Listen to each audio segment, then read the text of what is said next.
আসসালামু আলাইকুম। বর্তমানে আমি রূপনগরে আছি।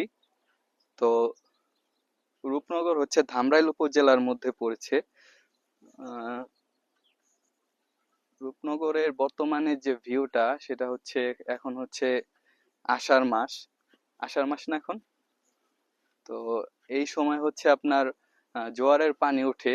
এখন পর্যন্ত ওই রকম ভাবে উঠে নেই, তবে নিচু যে জমিগুলো দেখতেছেন এগুলা সব আষাঢ়ের পানি বা জোয়ারের পানিতে একদম পুরো ভরে যায়। তখনকার ভিউটা আরো সুন্দর লাগে।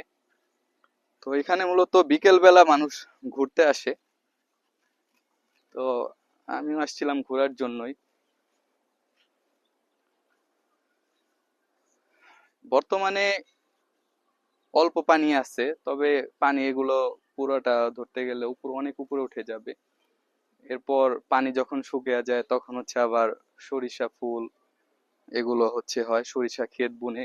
এখন দেখা যাচ্ছে পুরো পানি এবং সবুজ, এরপরে দেখা যাবে টোটালটা হলুদ, কারণ পুরো জায়গাটাই হচ্ছে সরিষা ক্ষেত বোনা হয়।